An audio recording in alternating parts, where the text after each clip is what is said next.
أسعد الله فضل طبتم وطابت أوقاتكم. نشرة أخبار الفضاء الإريترية لهذه الفترة يصحبكم فيها محمود عبد الله بكفاح، والتي نستهلها بأهم وأبرز العناوين.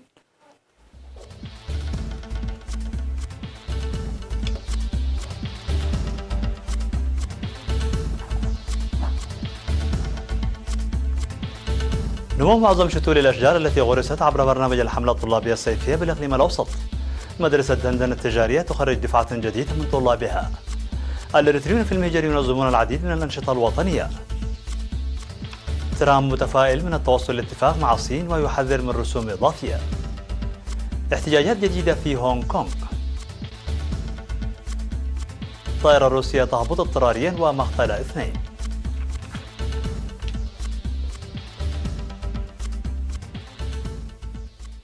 مرحبا بكم من العناوين إلى التفاصيل. أعلن مسؤول حملة الطلاب التنموية الصيفية في مكتب التعليم بالإقليم الأوسط الأستاذ أبراهام برهي عن نمو 85% من شتول الأشجار البالغ عددها أكثر من 11 مليون شتلة غرست ضمن الحملة التنموية الصيفية في الفترة من العام 1994 حتى العام 2017. وأوضح في تصريح لوكالة إيرينا بمناسبة بدء حملة الطلاب الصيفية التنموية أن حملة هذا العام التي تبدأ في 2 يوليو يشارك فيها حوالي 10,000 طالب من المرحلة الثانوية حتى إشراف أكثر من 400 معلم. وأشار إلى أن 93% من أنشطة البرنامج ستركز على حماية التربة وحفظ المياه، وسيعمل الطلاب في غضون الشهر على قرص أكثر من 400 ألف شتلة من شتول الأشجار في 69 نقطة عمل. وقال أن الاستعدادات لهذه الحملة الطلابية بدأت منذ شهر مارس الماضي، وأن الطلاب سيعملون إلى جانب حماية التربة وحفظ المياه في السلامة المرورية ومتابعة جباية ضريبة التلفزيون والمؤسسات الصحية، فيما سيعمل طلاب المدارس الفنية على صيانة الأثاثات المدرسية. وأشار إلى ضرورة إدراك الطلاب لأهداف الحملة والاستعداد حسب المعلومات المقدمة، كما يجب على المواطنين التعاون مع الطلاب. هذا وقد وضعت وزارة التعليم برنامجا لغرس أكثر من 1,000,000 شتلة من شتول الأشجار على مستوى البلاد ضمن الحملة الطلابية الصيفية.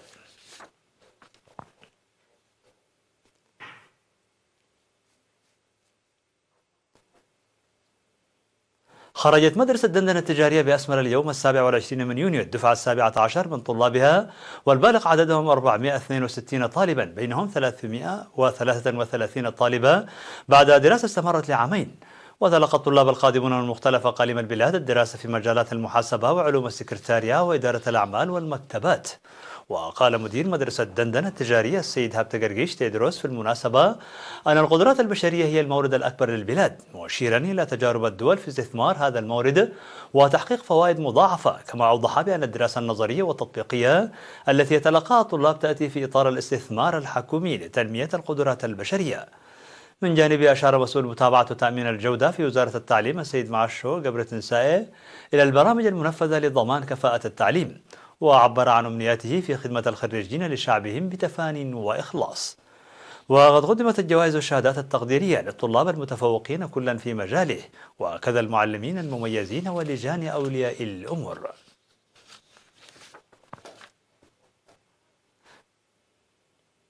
يقوم المواطنون المقيمون في دول المهجر بتنظيم العديد من أنشطة الدبلوماسية الشعبية، حيث تهدف تلك الأنشطة إلى إنجاح وإنجاز البرامج التنموية الوطنية وتعزيز التأطير وتقوية وحدتهم وترابطهم وتوريث القيم الوطنية للأجيال المتعاقبة وغيرها من الأنشطة الفاعلة. للمزيد من التفاصيل إليكم التقرير التالي بصوت الزميل أمير عثمان.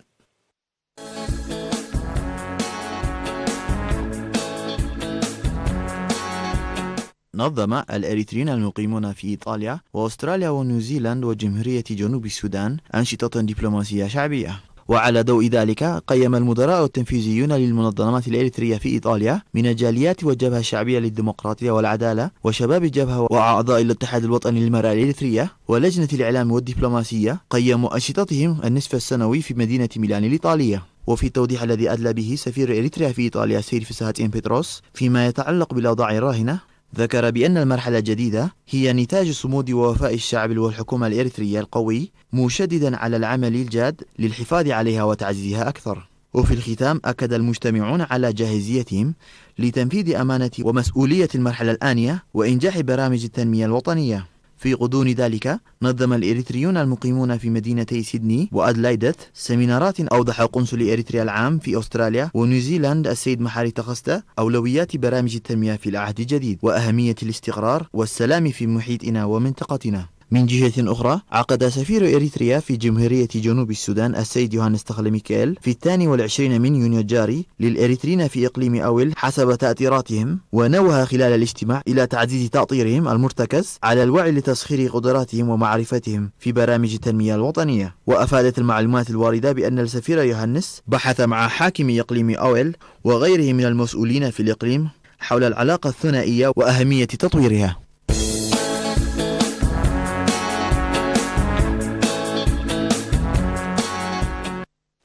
في إطار الجهود الحثيثة لمحو الأمية، حققت الخدمات الأكاديمية المقدمة للكبار والأطفال الذين فاتتهم فرص التعليم في العمر المحدد بمديرية حقاد نتائج جيدة.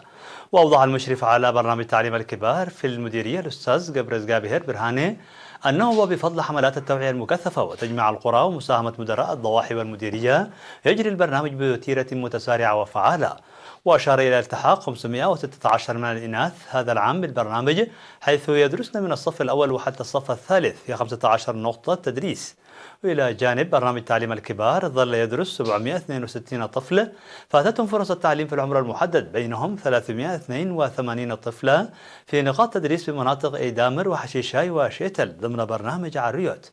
وأفاد المشاركون في برنامج تعليم الكبار في الآراء التي أدلوا بها أنه رغم ابتعاد الإناث عن مائدة التعليم بسبب مزاولة حرفة الرعي وعدم تجميع القرى، إلا أنهن أظهرن تقدما جيدا في هذا البرنامج بفضل الفرص المتاحة لهن. وأشار الأستاذ قبرز جابهر برهاني إلى أن حملة محو الأمية أيضا مفتوحة للرجال، موضحا عن فتح مدرستين جديدتين في إطار الجهود الجارية لحل مشكلات التعليم. تعهد عمال هيئة ميناء مصوع في الاجتماع الذي عقدوه في 26 من يونيو بتحمل مسؤولية كفالة 6 أسرة من أسر الشهداء.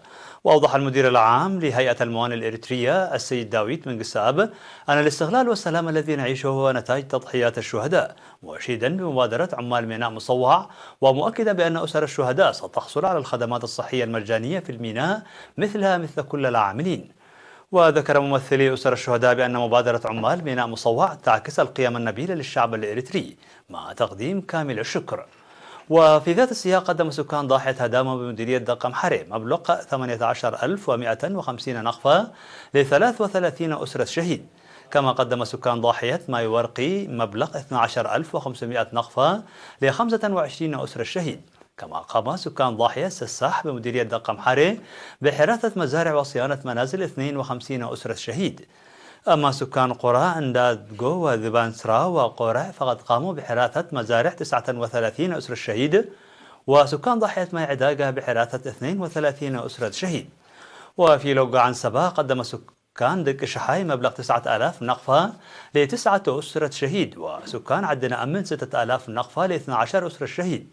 وسكان دبر عد حنس 900 نقفة ل3 من أسر الشهداء.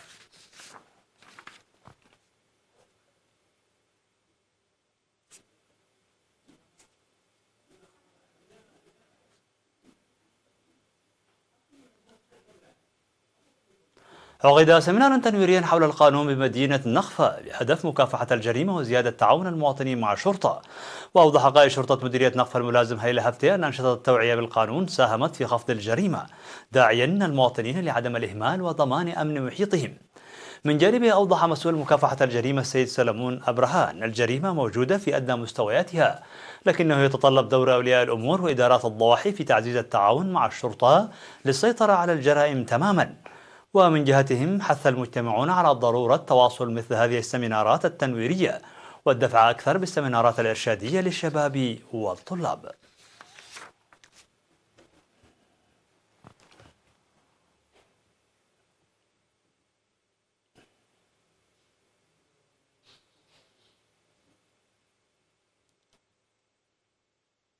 مشاهدينا الأفاضل، كانت هذه الأخبار الداخلية. فاصل قصير ونوفيكم بالأخبار العالمية، فابقوا معنا.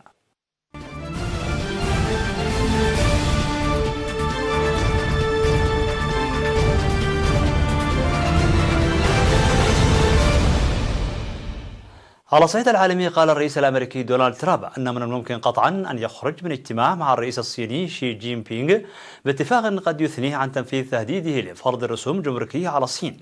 ومن المتوقع أن يلتقي ترامب مع بينغ في قمة مجموعة العشرين في اليابان مطلع الأسبوع القادم، حيث سيكون هذا أول لقاء مباشر بين الرئيسين منذ انهيار محادثات التجارة بين البلدين في مايو. وأضاف ترامب الذي بدا متفائلا بشأن احتمال التوصل إلى هدنة بين أكبر اقتصاديين في العالم أن الزعماء الصينيين يرغبون في إبرام اتفاق، أنهم يرغبون في إبرام اتفاق أكثر مني، وفق ما نقلته رويترز. والولايات المتحدة والصين منخرطتان في توترات تجارية تبادلتا فيها فرض رسوم جمركية، وكان ترامب قد هدد في السابق بفرض رسوم جمركية على واردات صينية إضافية بقيمة 300 مليار دولار، لكنه قال أمس الأربعاء أنه يدرس فرض رسوم جمركية بنسبة 10% على سلع صينية بدلا من 25% كما أشار في البداية.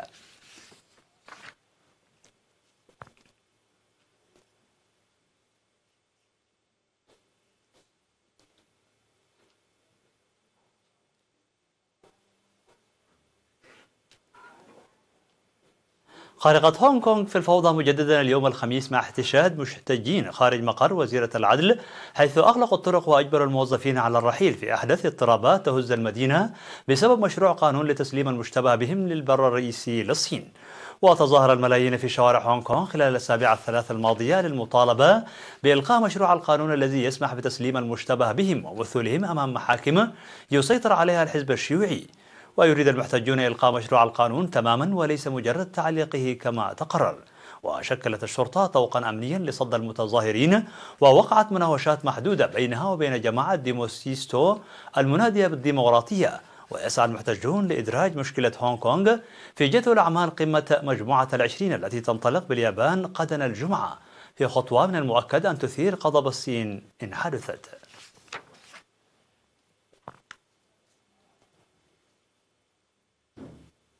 لقي شخصان حتفهما وأصيب 7 آخرون عندما هبطت طائرة ركاب من طراز أنتونوف N-24 اضطراريا في مطار بجمهورية بوريتايا الروسية في سيبيريا. وذكرت وزارة الطوارئ في المنطقة أن الطائرة التي تقل 46 شخصا بينهم 4 من أفراد الطاقم كانت في طريقها من العاصمة الإقليمية أولان أودي إلى نيجين جارسيك. وقالت الوزارة أن الطائرة خرجت عن المدرج بعد هبوطها واصطدمت بمبنى صغير واشتعلت فيها النيران. وذكرت وسائل الإعلام أن الطائرة تابعة لشركة الطيران الإقليمية الروسية إنجارا.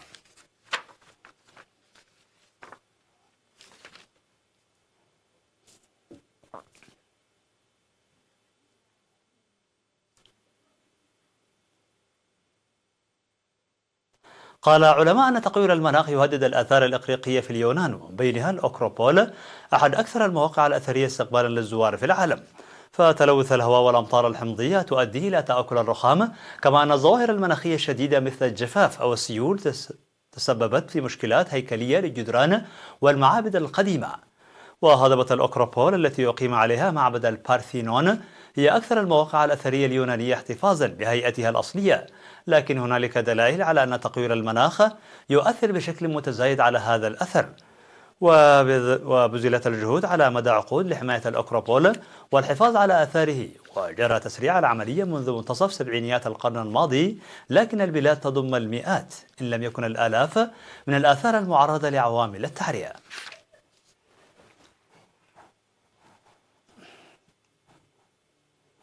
مشاهدينا الأفاضل، بهذا نكون قد وصلنا بكم إلى نهاية النشرة. شكرا على حسن المتابعة، دمتم بألف خير.